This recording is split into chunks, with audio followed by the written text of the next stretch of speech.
82. The Bow and Arrow. I have received 1,000 coins and a bamboo container.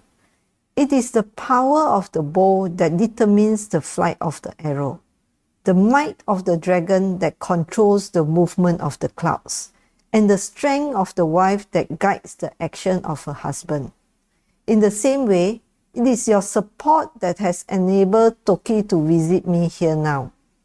We know the fire by its smoke, discern the nature of the dragon by the rain, and recognize the wife by observing her husband. Thus, meeting here at this moment with Toki, I feel as if I was seeing you. Toki has told me that while grieved at his mother's death, he was grateful that she passed away peacefully and that you gave her such attentive care.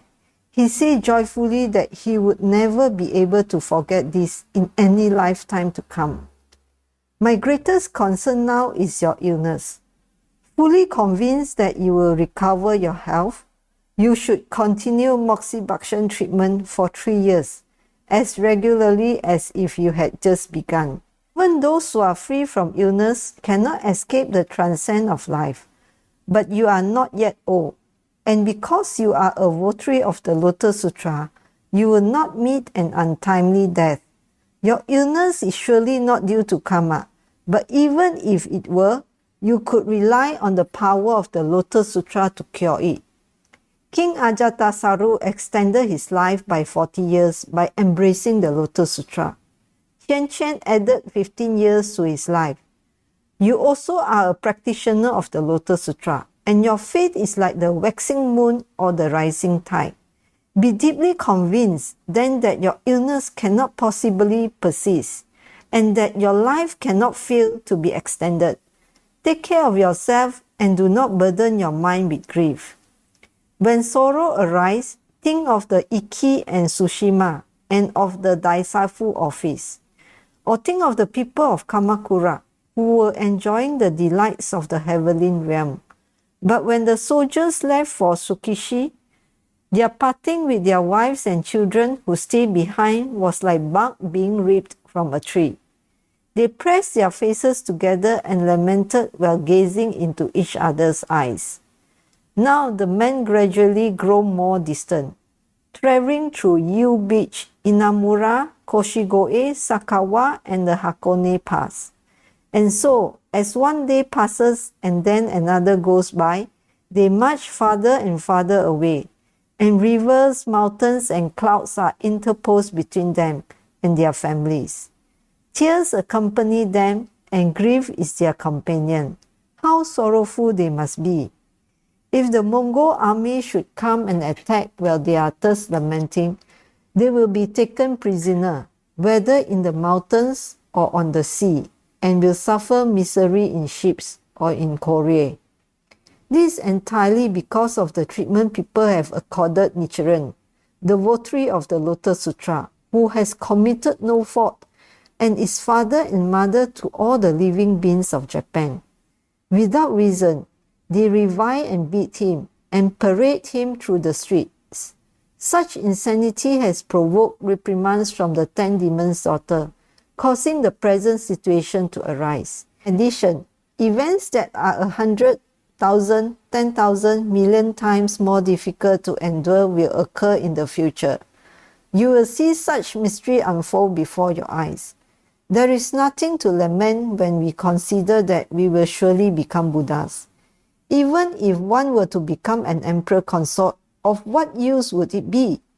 Even if one were to be reborn in heaven, what end would it serve? Instead, you will follow the way of the dragon's king daughter and rank with the nun Mahaprajapati. How wonderful! How wonderful! Please chant Nam-myoho Renge Kyo, Nam-myoho Renge Kyo. With my deep respect, Nichiren, the 27th day of the 3rd month, to the lay nun Toki. Background. Nichiren Daishonin wrote this letter to the lay nun Toki in the 3rd month of the 2nd year of Kenji, 1276, and entrusted its delivery to her husband, Toki Jōnin, who was visiting Minobu at the time. Toki's mother has passed away towards the end of the second month of the year. In the third month, Toki carried her ashes from his home in Wakamiya, Shimōsa Province to distant Minobu, where a memorial service was performed for her. From a letter the Daishonin sent to Toki 1 year earlier, in 1275, it is clear that Toki's mother was over 90 years old when she died. It is also thought that she had been extremely fond of her son.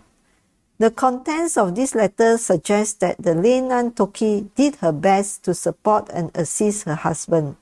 In addition, the Daishonin likens her faith to the waxing moon or the rising tide, suggesting that she was diligent in her practice. He also conveys Toki's feeling regarding his mother's death as well as his sense of gratitude toward the lay nun for her attentive care of her mother-in-law. Thus, the Daishonin compassionately encourages the lay nun Toki during her illness, which she has been battling since the previous year.